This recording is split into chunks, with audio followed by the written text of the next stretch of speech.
जय माता दी। मेरे सभी प्यारे दोस्तों, मैं लक्ष्मी शर्मा बड़ों को चरण स्पर्श, छोटों को प्यार और बराबर वालों को दिल से नमस्कार करती हूँ।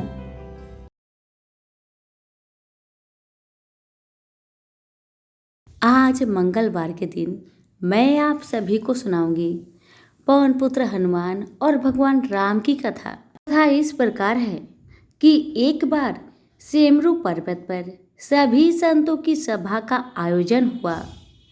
केवर्त देश के राज सुकंद भी उसी सभा में संतों का आशीर्वाद लेने जा रहे थे। रास्ते में उन्हें देवर्षि नारद मिले। राजा सुकंद ने उन्हें प्रणाम किया। इस पर श्री नारद जी ने उन्हें आशीर्वाद देकर यात्रा का प्रयोजन पूछा। राजा सुकंद ने उन्हें संत सभा के आयोजन की बात बताई। इस पर नारद मुनि ने कहा, अच्छा है, संतों की सभा में जरूर जाना चाहिए। ऐसा कहकर सुकंद को जाने का आदेश दिया। सुकंद जैसे ही सभा में जाने के लिए प्रस्थान करने लगे, तैसे ही नारद जी ने उन्हें आवाज दी। इसके बाद कहा कि जिस सभा में जा रहे हो उसमें सभी को प्रणाम करना, लेकिन ऋषि विश्वामित्र का अभिवादन बिल्कुल भी मत करना। इस पर सुकंद ने पूछा कि यह तो उचित नहीं है। तब श्री नारद जी ने कहा कि तुम भी राजा हो, वह भी पहले राजा ही थे, अब संत हो गए हैं, मत प्रणाम करना। राजा सुकंद ने भी किया भी तो ठीक वैसा ही जैसे नारद जी ने बताया था। सभा के समाप्त होते ही विश्वामित्र श्री राम से मिलने पहुँचे। वहां पहुंचकर उन्होंने बताया कि उनका अपमान हुआ है। वह इसे भूल भी जाते, लेकिन यह तो संत परंपरा का अपमान है। राम जी ने पूछा, गुरुजी क्या हुआ? तब विश्वामित्र जी ने कहा कि मेरा अपमान हुआ है। राम जी ने पूछा, किसने किया आपका अपमान? तब विश्वामित्र जी ने पूछा कि जानकर करोगे भी क्या आप? इस पर श्री राम जी ने कहा कि गुरुजी, आपके चरणों की सौगंध लेकर प्रतिज्ञा करता हूँ, जो सिर आपके चरणों में नहीं झुका है उसे काट दिया जाएगा। कल सुबह मैं उसका वध करवा दूंगा। श्री राम की इस सौगंध का जैसे ही राजा सुकंद को पता चला, वह नारद मुनि को ढूंढने लगे। काफी देर तक वह परेशान रहे, लेकिन नारद मुनि उन्हें नहीं मिले। वह व्याकुल होकर जब रोने लगे, तब नारद जी प्रकट हुए। सुकंद ने हाथ जोड़कर उन्हें सारी कथा सुनाई, साथ ही प्राण दान की विनती की। इस पर नारद जी ने उन्हें माता अंजनी की शरण में जाने की सलाह दी और ये भी कहा कि अगर उन्होंने तुम्हें बचाने का वचन दे दिया तो तुम जरूर बच जाओगे, लेकिन यह भी कहा कि वह किसी को यह नहीं बताएंगे कि नारद जी ने उन्हें यह सलाह दी है। राजा सुकंद के रोने की आवाज सुनकर माता अंजनी बाहर पहुंची। तब उन्होंने कहा कि माता, मुझे बचा ले, अन्यथा विश्वामित्र जी मुझे मार डालेंगे। इस पर माता अंजनी ने सुकंद को उसके प्राण बचाने का वचन दिया। उन्होंने कहा कि तुम शरण में हो, तुम्हें कोई नहीं मार सकता। इसके बाद राजा सुकंद को विश्राम करने के लिए कहा। जब शाम ढले तब हनुमान जी माता अंजना के पास पहुंचे तो उन्होंने सारी बात बताई, लेकिन सुकंद को बुलाने से पहले पवन सुत से सौगंध लेने को कहा। तब श्री हनुमान जी ने कहा कि वह श्री राम के चरणों की सौगंध लेते हैं कि वह सुकंद के प्राणों की रक्षा करेंगे। तब माता अंजनी ने राजा को बुलाया। हनुमान जी ने पूछा, कौन तुम्हें मारना चाहता है? तब सुकंद ने बताया कि श्री राम उन्हें मार डालेंगे। इतना सुनते ही माता अंजनी हैरान रह गई। उन्होंने कहा कि तुमने तो विश्वामित्र जी का नाम लिया था। तब राजा ने कहा कि नहीं, वह तो मरवा डालना चाहते हैं, लेकिन मारेंगे तो राम ही। हनुमान जी ने राजा सुकंद को उनकी राजधानी में छोड़ा और श्री राम के दरबार में पहुंचे। वहां पहुंचकर उन्होंने राम जी से पूछा कि वह कहाँ जा रहे हैं। तब मर्यादा पुरुषोत्तम ने बताया कि वह राजा सुकंद का वध करने जा रहे हैं। तब हनुमान जी ने कहा, प्रभु उसे मत मारिए। राम जी ने कहा कि वह तो अपने गुरु की सौगंध ले चुके हैं, अब पीछे नहीं हट सकते। हनुमान जी ने कहा, प्रभु मैंने उसके प्राणों की रक्षा के लिए अपने इष्ट देव यानी कि आपकी सौगंध ली है। तब राम जी कहते हैं कि ठीक है, तुम अपना वचन निभाओ, मैं तो उसे मारूंगा। हनुमान जी ने राजा सुकंद को लेकर पर्वत पर पहुंचे और राम नाम का कीर्तन करने लगे। उधर राम जी राजा सुकंद को मारने के लिए उनकी राजधानी पहुंचे, लेकिन वह नहीं मिले तो वह उन्हें ढूंढते हुए पर्वत पर पहुंचे। वह हनुमान राम मंत्र का जाप कर रहे थे। राम जी को देखते ही सुकंद डर गए। उन्होंने कहा कि अब तो राम जी उसे मार ही डालेंगे। वह बार बार हनुमान जी से पूछता कि बच जाएंगे हम। तब उन्होंने कहा कि राम मंत्र का जप करते रहो और निश्चिंत रहो, भगवान नाम पर पूरा भरोसा रखो। लेकिन वह काफी डरे हुए थे, तो हनुमान जी ने सुकंद को राम नाम मंत्र के घेरे में बैठा दिया। इसके बाद राम नाम जपने लगे। राम जी ने राजा सुकंद को देखकर जब बाण चलाना शुरू किया तो वह राम नाम के मंत्र के आगे विफल हो जाते। राम जी हताश हो गए कि क्या करे। यह दृश्य देखकर श्री लक्ष्मण जी को लगा कि हनुमान जी भगवान राम को परेशान कर रहे हैं, तो उन्होंने स्वयं ही हनुमान जी पर बाण चला दिया। लेकिन यह क्या, उस बाण से पवन सुत के बजाय श्री राम मूर्छित हो गए। यह देखते ही लक्ष्मण जी दौड़ पड़े और देखते हैं कि बाण तो हनुमान जी पर चढ़ाया था, लेकिन मूर्छित राम जी कैसे हो गए। तब उन्होंने देखा कि पवन सुत के हृदय में तो श्री राम बसते हैं। राम जी जैसे ही होश में आए वह हनुमान जी की ओर दौड़े।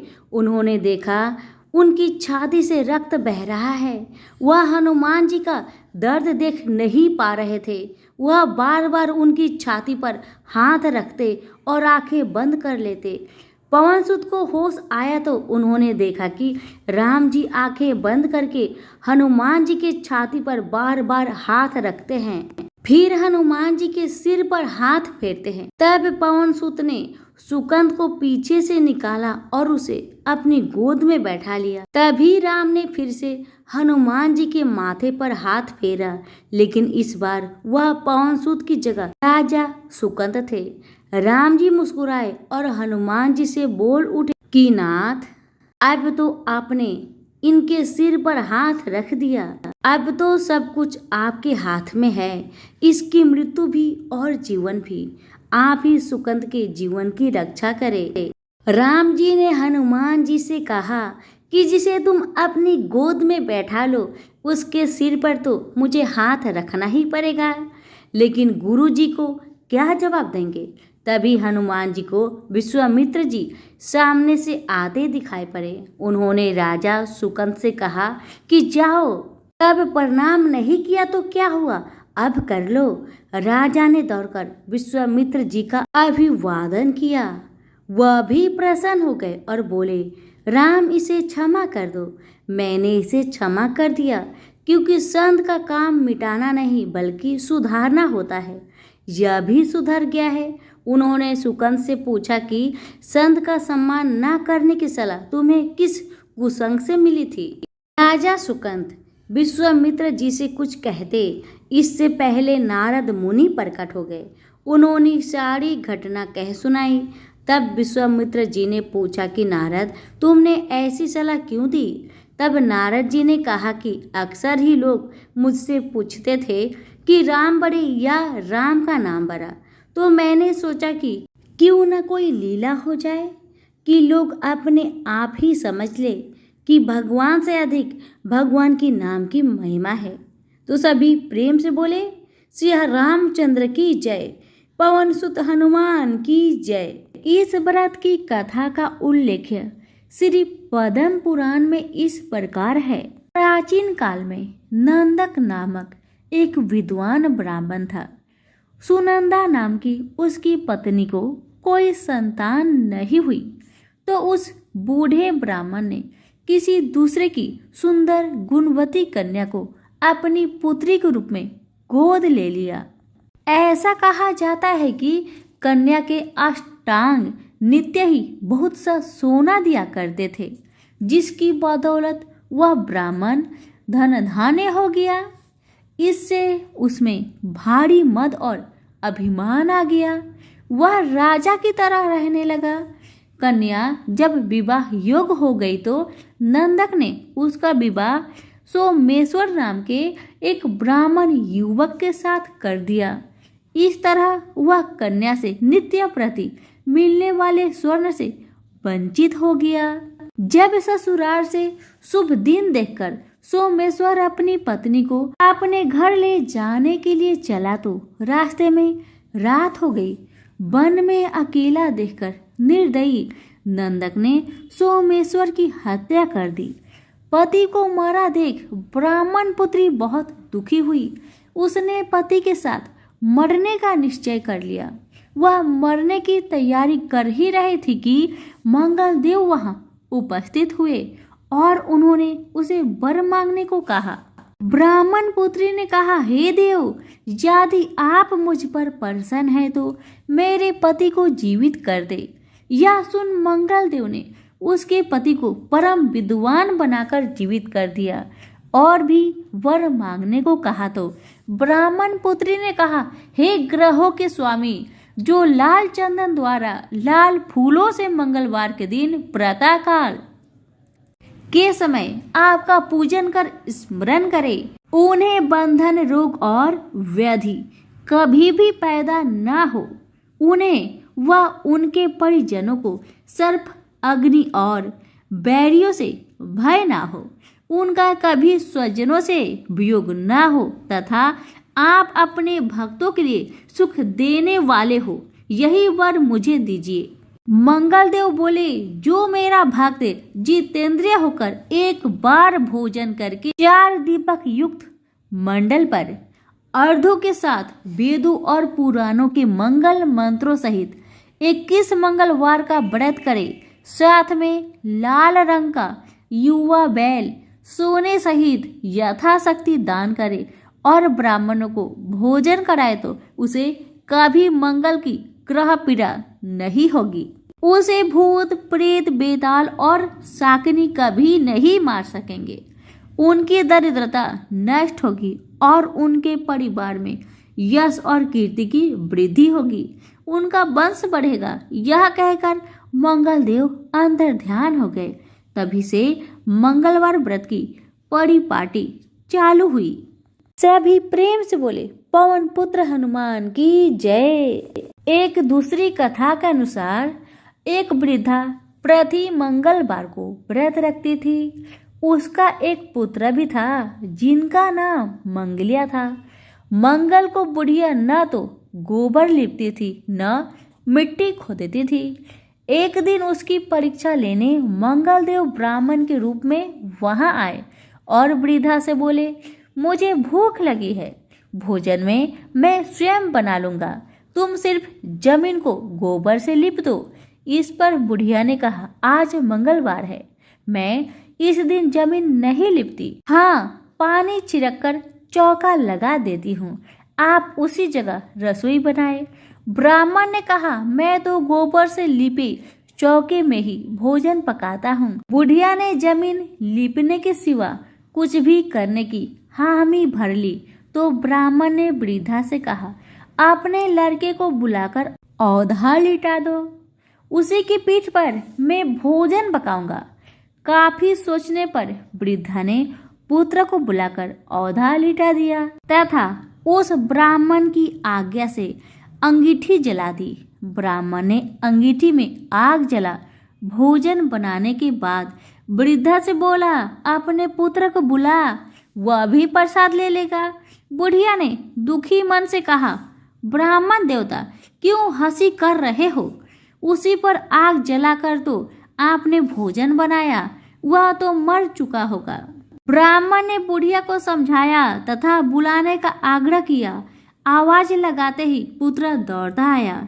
ब्राह्मण बोला, माई तेरा व्रत सफल हुआ, दया के साथ तुम्हारे हृदय में निष्ठा व विश्वास भी है, अतः तेरा सदा कल्याण ही होगा। सभी प्रेम से बोले, पवन पुत्र हनुमान की जय, मंगल देव की जय।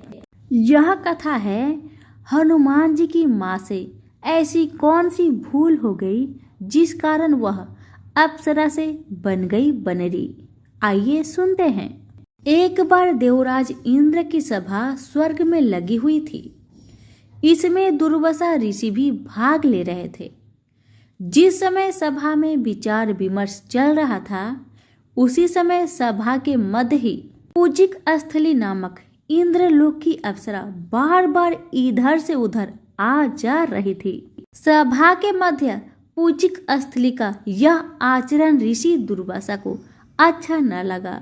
दुर्वासा ऋषि अपने क्रोध के लिए प्रसिद्ध है। उन्होंने पूजिक स्थली को कई बार टोक कर ऐसे करने से मना किया, लेकिन वह अनसुना कर वैसा ही करती रही। तो दुर्वासा ऋषि ने कहा, तुझे देव सभा की मर्यादा का ज्ञान नहीं। तू कैसी देव अप्सरा है जो बनरियों की तरह बार बार आ जाकर सभा में विघ्न डाल रही है। जा, अपनी इस आदत के कारण तू बनरी हो जा। दुर्वासा ऋषि का श्राप सुनकर पूजिक स्थली सन्न रह गई। अपने आचरण का यह परिणाम वह सोच भी नहीं सकती थी, पर अब क्या हो सकता था। भूल हो चुकी थी, उसके कारण वह श्रापग्रस्त भी हो गई। उसने हाथ जोड़कर अनुनय विनय कर कहा, ऋषिवर, अपनी मूर्खता के कारण यह भूल में अनजाने में करती रही और आपकी वर्जना पर भी ध्यान न दिया। सभा में व्यवधान डालने का मेरा कोई उद्देश्य न था। कृपया बताइए, अब आपके इस श्राप से मेरा उद्धार कैसे होगा। अप्सरा की विनती सुनकर ऋषि दुर्वासा पसीजे बोले, अपनी इस चंचलता के कारण अगले जन्म में तू वानर जाति की राजा विरज की कन्या के रूप में जन्म लेगी। तू देव सभा की अप्सरा है, अतः तेरे गर्भ से एक महान बलशाली, यशस्वी तथा प्रभु भक्त बालक का जन्म होगा। पूंजिक अप्सरा को संतोष हुआ। पूर्ण जन्म में वानर राज विरज की कन्या के रूप में उसका जन्म हुआ। उसका नाम अंजना रखा गया। विवाह योग होने पर इसका विवाह वानर राज केसरी से हुआ। अंजना केसरी के साथ सुखपूर्वक प्रभास तीर्थ में रहने लगे। इस क्षेत्र में बहुत शांति थी तथा बहुत से ऋषि आश्रम बनाकर यज्ञ आदि करते थे। एक बार ऐसा हुआ कि वन में विचरने वाला शंखवल नामक जंगली हाथी पर मत हो उठा तथा वन में उत्पात मचाने लगा। उसने कई आश्रमों को रौंद डाला, यज्ञ वेदियों नष्ट कर दी। उसके भय से लगते हुए अनेक तपस्वी बालक आहत हो गए। कई आश्रम उजड़ गए। कई ऋषि भय के कारण आश्रम छोड़ चले गए। केसरी को जब शंखवल नामक हाथी के इस उत्पात का पता लगा तो वह आश्रम तथा आश्रम वासियों की रक्षा के लिए तत्काल वहां आए और शंख बल को बड़ी कुशलता से घेर कर उसके दोनों दांतों को पकड़कर उखाड़ दिया। पीड़ा से चिघाड़ता हुआ वह हाथी वहीं धराशायी हो गया और मर गया।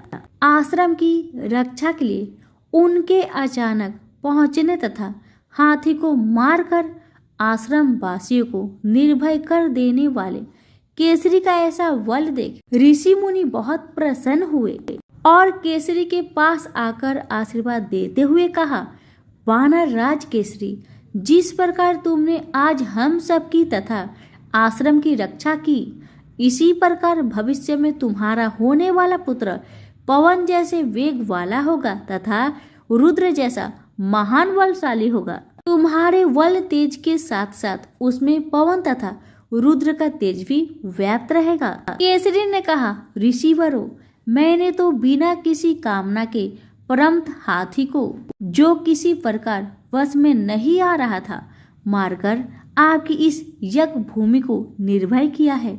आपका दिया यह स्वतः आशीर्वाद मुझे शिरोधार्य है। केसरी ऋषियों को प्रणाम कर चले गए। समय आने पर अंजना के गर्भ से एक बालक का जन्म हुआ। उसमें अपने वाले काल से ही ऋषियों द्वारा दिए आशीर्वाद का तेज झलकने लगा। आश्रमों में वह पवन वेग की तरह जहां तहां पहुंच जाता। आश्रमों में विघ्न डालने वाले वन्य जीवों तथा दुष्ट व्यक्तियों को अपने अपार बल से खदेड़ देता।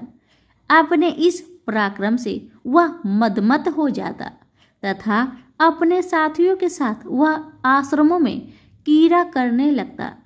उसको खेलने से कोई रोकता तो वह उसको भी तंग करने लगता। बालक तो था ही, उसके बाल कौतुक से जब ऋषियों को असुविधा होने लगी तथा उनके पूजा पाठ और यज्ञ में व्यवधा आने लगी तो उन्होंने उसके स्वभाव में शांति के लिए आशीर्वाद जैसा श्राप दिया कि तुम अपने बल को हमेशा भूले रहोगे। जब कोई तुम्हें आवश्यक होने पर तुम्हारी बल का याद दिलाएगा तब फिर तुम्हें अपार बल जागृत हो जाएगा।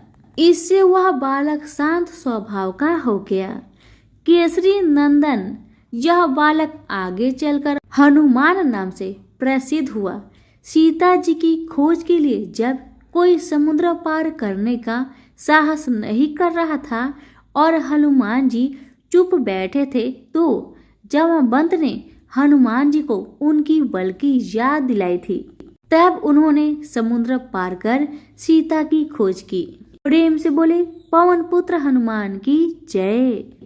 यह कथा है जब हनुमान जी ने सत्यभामा, गरुड़ और सुदर्शन चक्र का घमंड चूर किया था। एक बार सुदर्शन चक्र को स्वयं की शक्ति पर अभिमान हो गया था और भगवान श्री कृष्ण ने उनके अभिमान को दूर करने के लिए श्री हनुमान की सहायता ली थी। सुदर्शन चक्र को यह अभिमान हो गया था कि उसने इंद्र के वज्र को निष्क्रिय किया था। वह लोकालोक के अंधकार को दूर कर सकता है। भगवान श्री कृष्ण अंततः उसकी ही सहायता लेते हैं। भगवान अपने भक्तों का सदा कल्याण करते हैं, इसलिए उन्होंने हनुमान जी का स्मरण किया। तत्काल हनुमान जी द्वारिका आ गए। जान गए कि श्री कृष्ण ने क्यों बुलाया है। श्री कृष्ण और श्री राम दोनों एक ही है, वह यह भी जानते थे, इसलिए सीधे राज दरबार नहीं गए, कुछ कौतुक करने के लिए उद्यान में चले गए। वृक्षों को उखाड़ फेंका, कुछ को तोड़ डाला तथा वाटिका को वीरान बना दिया।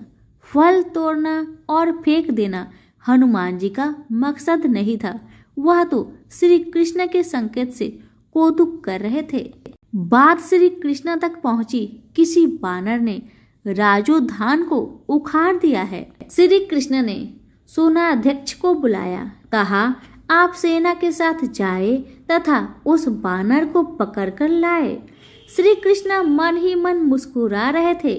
सेनाध्यक्ष ने सेना सहित तत्काल वाटिका पहुंचे तथा उन्होंने हनुमान जी को ललकार कर कहा, बाग क्यों उजाड़ रहे हो, फल क्यों तोड़ रहे हो, चलो तुम्हें श्री कृष्ण बुला रहे हैं।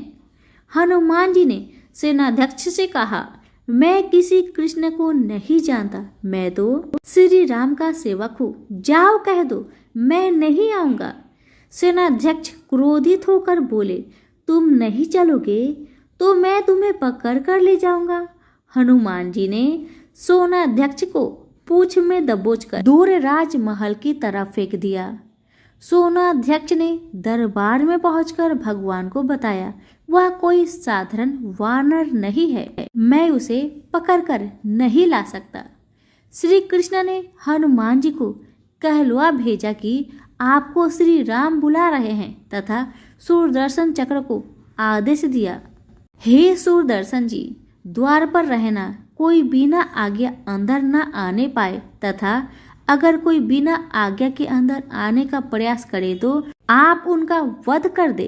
श्री कृष्ण समझते थे कि श्री राम का संदेश सुनकर तो हनुमान जी एक पल भी रुक नहीं सकते।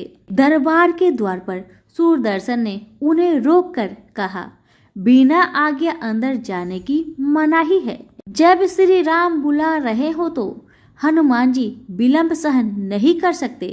हनुमान जी ने सूरदर्शन को पकड़ा और इलायची की भांति दाढ़ में दबाकर मुख में रख लिया। भगवान राम के स्वरूप में श्री कृष्ण जी सिंहासन पर बैठ गए। सिंहासन पर बैठे श्री राम को देखकर हनुमान जी श्री कृष्ण के चरणों में नतमस्तक हो गए। श्री कृष्ण ने हनुमान जी को गले लगा लिया। श्री कृष्ण ने हनुमान जी से पूछा, हनुमान तुम अंदर कैसे आ गए? किसी ने रोका नहीं। हनुमान जी ने उत्तर दिया, रोका था भगवान। सूरदर्शन ने, मैंने सोचा आपके दर्शन में विलंब होगा, इसलिए उनसे उलझा नहीं, उसे मैंने अपने मुंह में दबा लिया। यह कहकर हनुमान जी ने मुंह से सुदर्शन चक्र को निकालकर प्रभु के चरणों में डाल दिया। सुदर्शन चक्र का घमंड चूर हो चुका था। श्री कृष्ण यही चाहते थे। श्री कृष्ण ने हनुमान जी को हृदय से लगा लिया। हृदय से हृदय की बात हुई और श्री कृष्ण ने हनुमान जी को विदा कर दिया।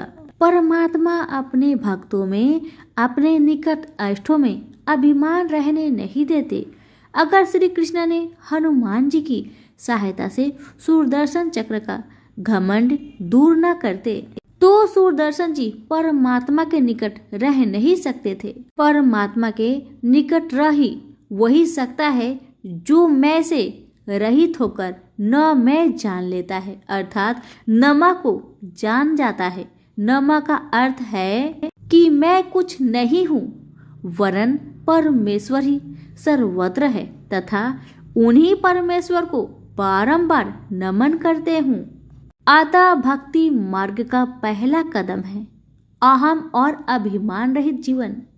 संसार में किसी का कुछ नहीं, ख्वाहम ख्वाह अपना समझना मूर्खता है, क्योंकि अपना होता हुआ भी कुछ भी अपना नहीं होता। इसलिए हैरानी होती है, घमंड क्यों, किस लिए, किसका?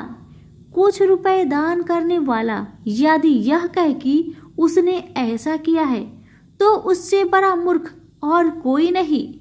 और ऐसे भी हैं जो हर महीने लाखों का दान करते हैं लेकिन उसका जिक्र तक नहीं करते, न करने देते हैं। वास्तव में जरूरतमंद और पीड़ित की सहायता ही दान है, पुण्य है। ऐसे व्यक्ति पर सरस्वती की सदा कृपा होती है। पर क्या किया जाए, देवताओं तक को अभिमान हो जाता है और उनकी अभिमान को दूर करने के लिए परमात्मा को ही कोई उपाय करना पड़ता है। सभी प्रेम से बोले, हनुमान जी की जय।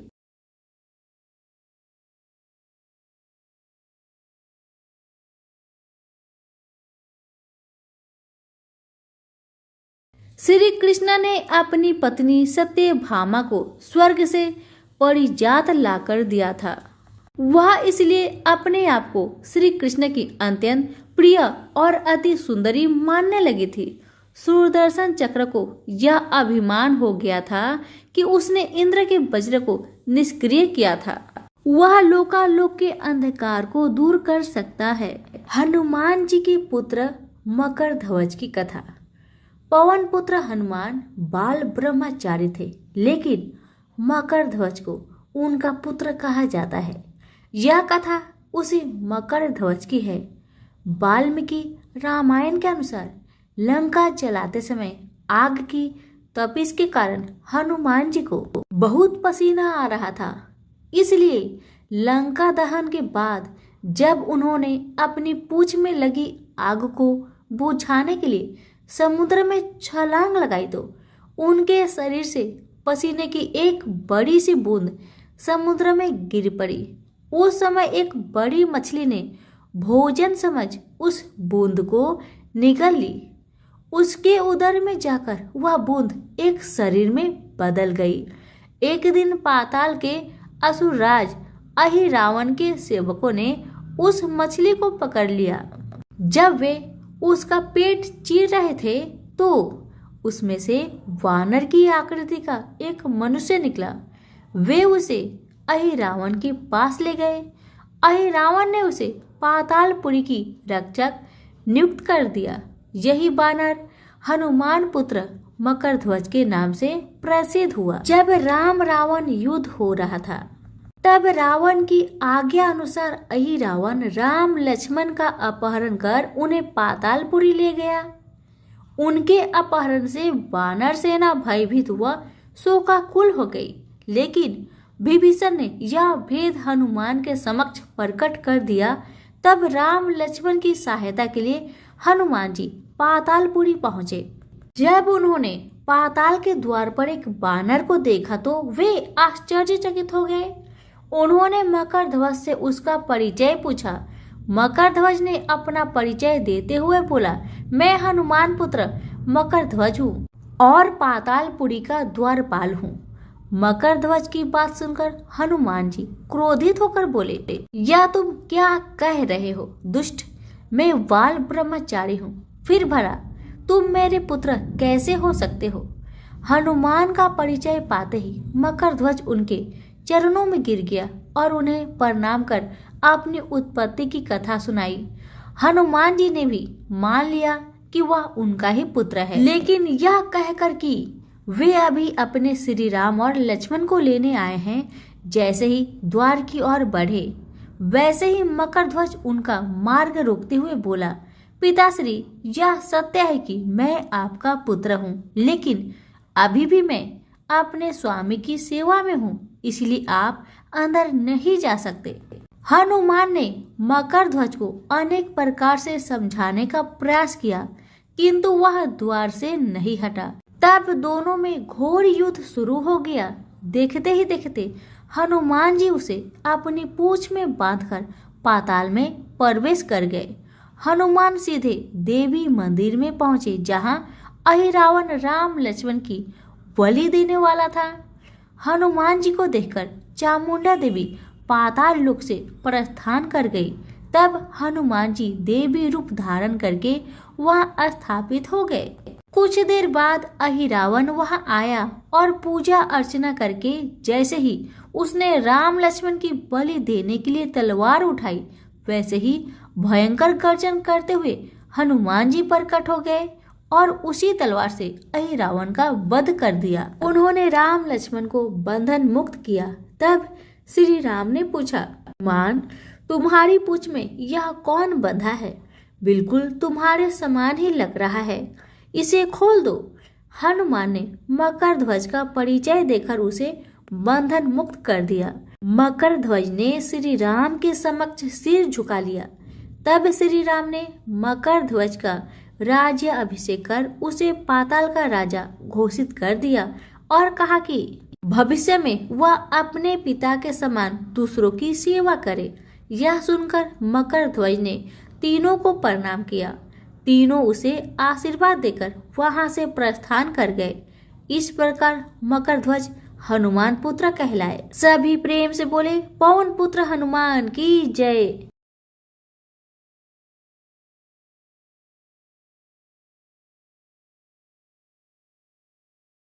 तो प्रेम से बोलिए सिया रामचंद्र की जय।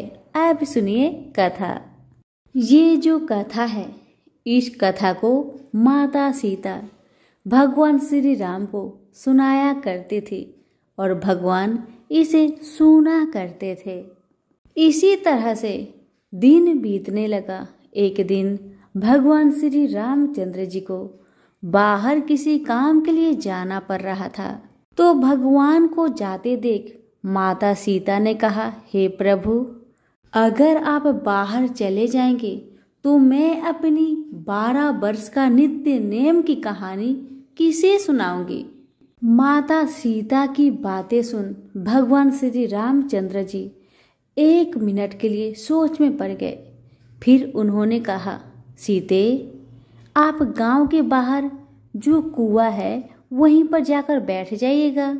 जब लोग पानी भरने आया करेंगे उसे ही अपना नित्य नेम की कहानी सुना दिया करे। इतना कहकर भगवान श्री राम बाहर काम पर चले गए और माता सीता भी गांव के पास जो कुआं था वहां पर जाकर बैठ गई। तभी एक स्त्री आई। उसने रेशम की जरी की साड़ी पहन रखी थी और सोने का घड़ा ले रखा था। सीता माता उसे देखकर कहती है, बहन, ओ बहन, मेरा 12 वर्ष का नित्य नियम सुन लो। पर वह स्त्री बोली कि मैं अगर तुम्हारा नित्य नेम सुनूंगी तो मुझे घर जाने में बहुत देर हो जाएगी और मेरी सास मुझसे लड़ेगी।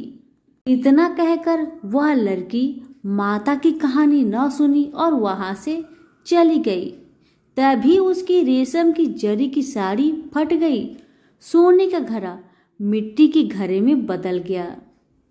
ऐसी हालत में जब बहू अपने घर में पहुंची तो सासू माँ हैरान रह गई देखकर। सासू माँ कहने लगी, बहू, तुम किसका दोष अपने सिर में लेकर आई हो? तब बहू ने अपनी सारी कहानी सासू माँ को बताना शुरू की। उसने कहा, सासू माँ, कुएं पर एक औरत बैठी थी।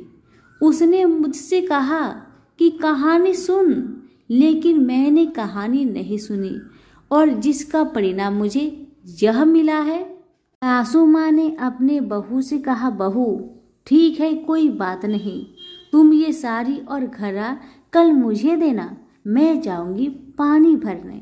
बस अगले दिन वही साड़ी और वही घड़ा लेकर सासू माँ कुएं की पाल पर गई जहाँ सीता जी बैठी थी। सास को वही माता बैठी मिली तो माता सीता ने कहा, बहन, मेरी नित्य नेम की कहानी सुन लीजिए। तब सासू माँ बोली, हाँ बहन, क्यों नहीं, मैं तो आपकी कहानी एक बार नहीं 5 बार सुन लूंगी। अब माता सीता ने अपनी कहानी शुरू किया।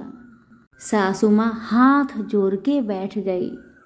राम आए, लक्ष्मण आए, देश के पुजारी आए, नित्य नेम का नेम लाए, आओ राम बैठो राम।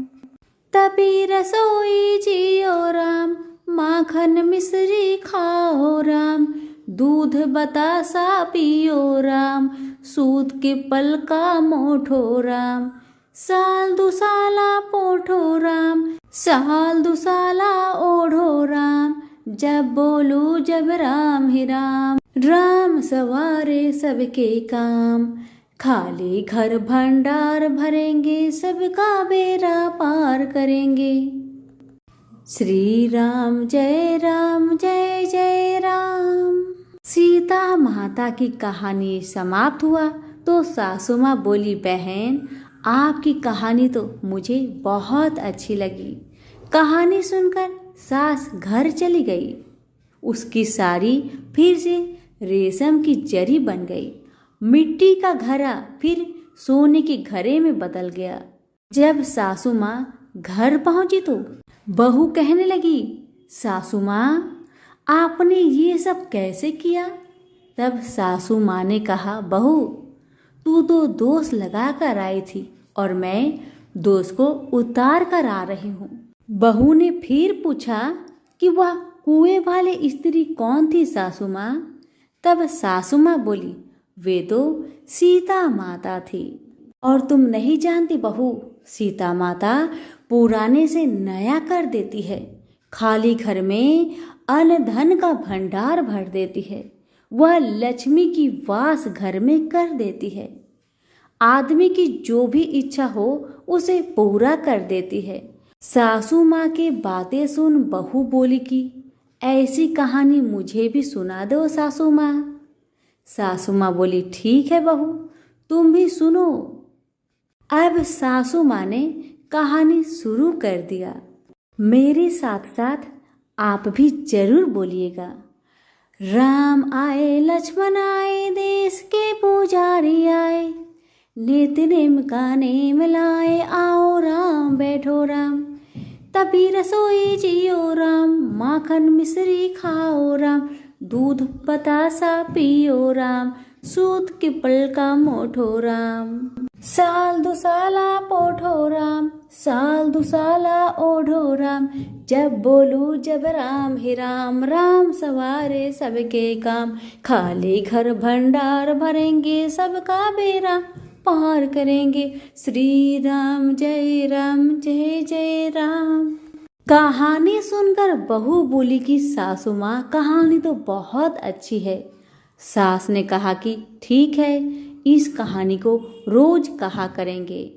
अब सास बहू रोज सवेरे उठती, नहाती धोती और पूजा करने के बाद नित्य नेम की सीता की कहानी कहती।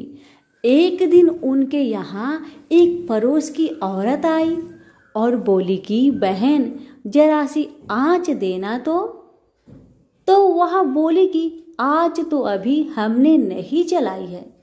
पड़ोसन ने कहा कि तुम सुबह 4 बजे से उठकर क्या कर रही हो? तब उन्होंने कहा कि सुबह उठकर हम पूजा करते हैं और फिर सीता माता की नित्य नेम की कहानी कहते हैं। पड़ोसन ने उनकी बात सुनकर फिर कहा कि सीता माता की कहानी कहने से तुम्हें क्या मिला? वो बोली कि इनकी कहानी कहने से घर में भंडार भर जाते हैं, सारे काम सिद्ध होते हैं, मन की इच्छा भी पूरी होती है। पड़ोसन कहती है कि बहन ऐसी कहानी तो मुझे भी सुना दो फिर। वह बोली ठीक है, तुम भी यह कहानी सुन लो। राम आए लक्ष्मण आए, देश के पुजारी आए, नित्य नेम का नेम लाए, आओ राम बैठो राम। जब सारी कहानी सुनानी खत्म हुई तो पड़ोसन कहने लगी बहन कहानी तो मुझे बहुत अच्छा लगा, सुनकर मेरा मन प्रसन्न हो उठा। अब वह पड़ोसन भी नित्य नेम सीता माता की कहानी कहने लगी। कहानी कहने से सीता माता ने पड़ोसन के घर में भी भंडार भर दिए। अब तो पूरे मोहल्ले में नित्य नेम की कथा सभी करने लगे और माता सीता की कृपा से सभी की मनोकामना पूरी होने लगी। हे सीता माता, जैसे आपने उनके भंडार भरे वैसे ही आप हमारे भी भंडार भरना, कहानी सुनने वाले के भी और कहने वालों के भी, हुक्कारे भरने वालों के भी, सभी पर अपनी कृपा बनाए रखिए। तो प्रेम से बोलिए सिया रामचंद्र की जय। कथा अगर अच्छी लगे तो अभी लाइक करके दूसरों को शेयर करें और हमारे चैनल के साथ जुड़े रहे। आप सभी का बहुत बहुत धन्यवाद।